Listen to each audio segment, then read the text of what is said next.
Dans le futur, Los Angeles organise la grande loterie mortelle, dont le gagnant doit survivre jusqu'à la tombée de la nuit.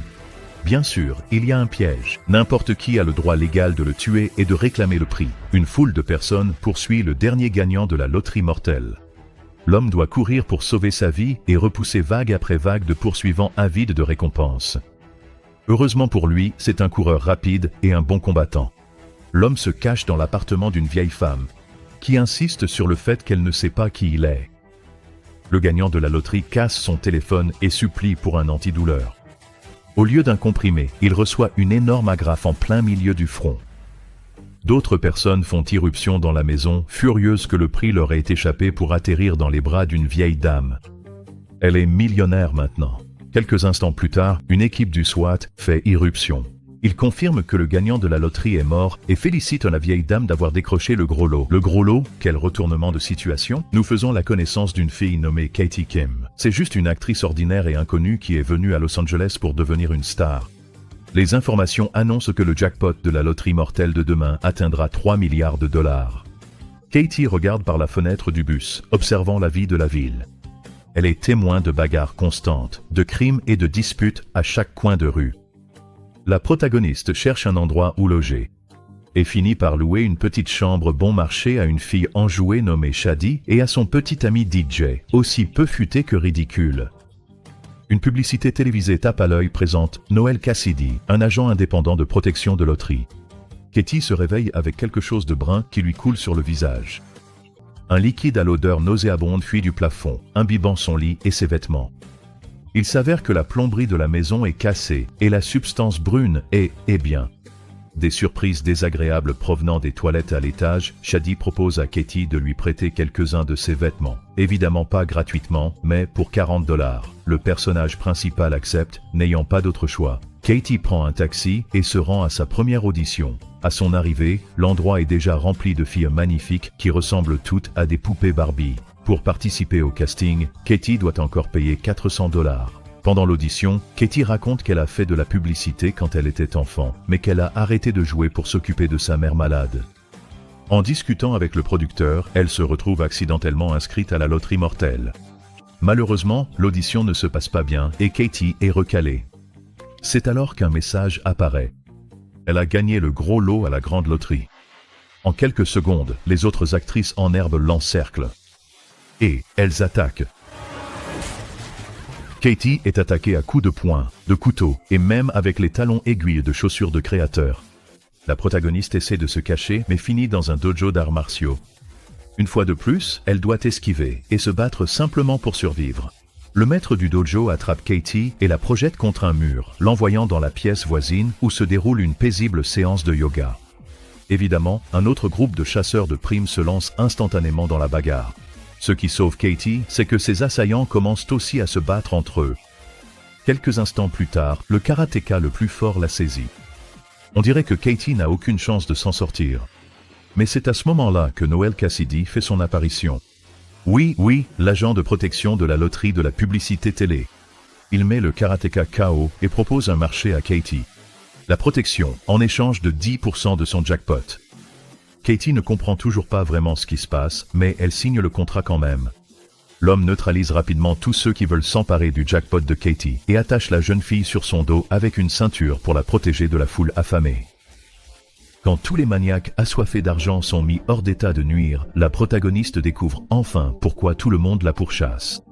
Noel et Katie s'enfuient en voiture, essayant de distancer une foule de poursuivants de plus en plus nombreuses.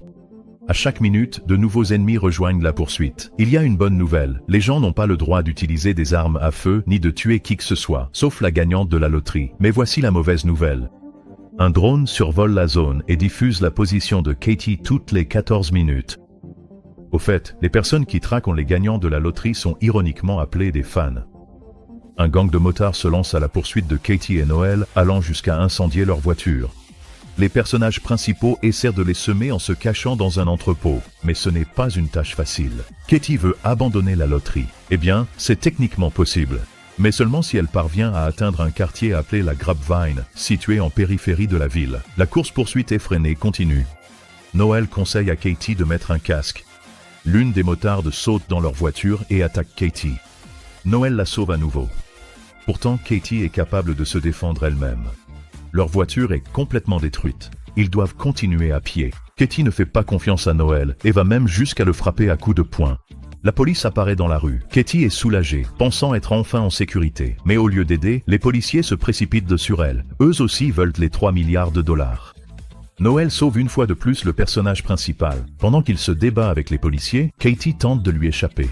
Cependant, le drone révèle sa position à tous les participants. Elle entre en courant dans un musée.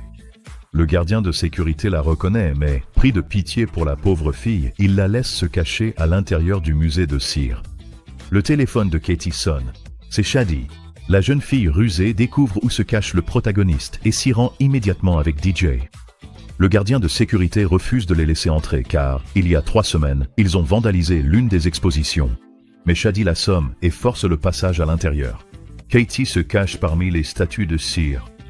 Mais Shadi et DJ la trouvent rapidement et l'attaquent. Katie se défend farouchement avec un bâton et lance des statues de cire sur ses assaillants. Dans l'une des salles, Shadi et DJ trouvent des couteaux, ce qui rend la situation encore plus dangereuse. Katie parvient à s'échapper, mais un bus de touristes apparaît alors sur son chemin, et tous les passagers se révèlent être eux aussi des participants à la loterie. Une fois de plus, Noël sauve la protagoniste et s'enfuit dans une voiture de police volée. Les touristes poursuivent les héros, percutant leur voiture avec le bus.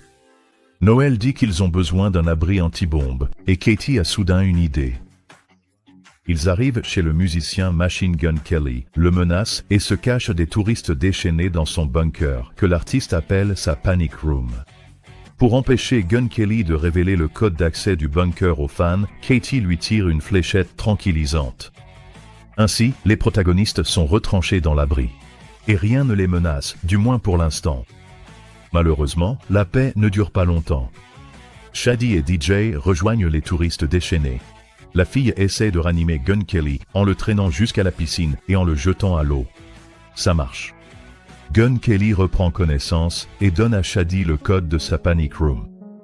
Les personnages principaux sont horrifiés.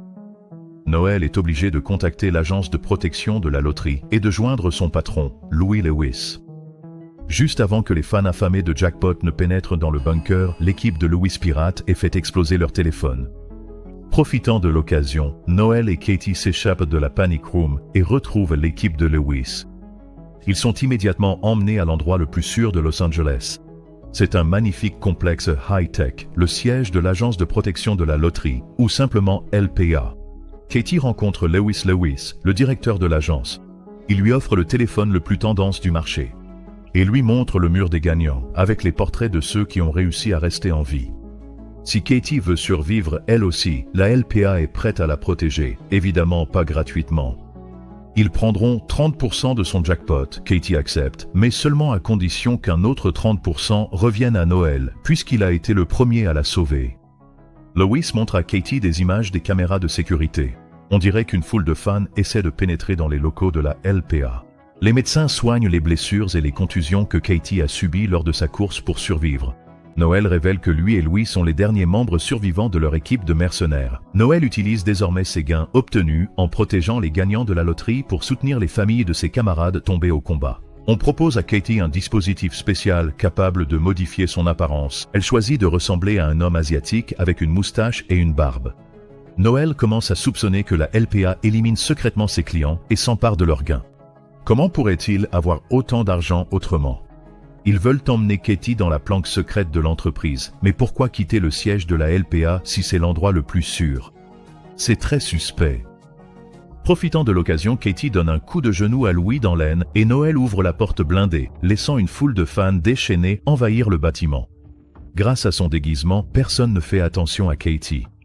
Elle vole une voiture et s'échappe de la LPA, tandis que Noël reste en arrière pour retenir les agents de Louis. Malheureusement, il est rapidement capturé. Katie fonce vers la vigne, déterminée à se retirer officiellement du jeu. Son téléphone sonne. C'est Louis. Il menace de se débarrasser de Noël si elle ne revient pas à la LPA. Katie fait immédiatement demi-tour et part sauver son ami. Ils conviennent de se retrouver dans un théâtre abandonné. Louis avoue à Noël que c'est lui qui a éliminé le reste de leur équipe de mercenaires pour s'approprier leur part de l'argent. Katie arrive au théâtre. Elle exige que Louis libère Noël, menaçant de mettre fin à ses jours et de priver tout le monde du jackpot s'il refuse. Pour prouver qu'elle est sérieuse, Katie lance un live stream sur son téléphone. Cela attire instantanément tous ses fans. Louis promet d'épargner Noël, mais Katie ne le croit pas. Profitant de l'occasion, elle assomme le méchant. Certains spectateurs du live stream deviennent rapidement de vrais fans de Katie et commencent même à l'encourager. Mais la plupart rêvent encore de son jackpot, ce qui oblige les protagonistes à continuer de se battre et de fuir.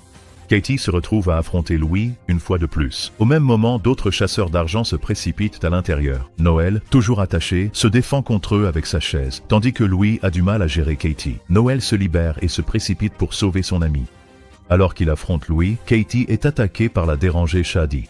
Le personnage principal vainc sa rivale, mais une foule de fans fait alors irruption dans le bâtiment. Il ne reste plus que 4 minutes avant la fin de la loterie. Katie grimpe au sommet de la scène sur l'échafaudage métallique. Noël fait tout ce qu'il peut pour la sauver. Mais les hommes de Louis aident le méchant à atteindre la protagoniste.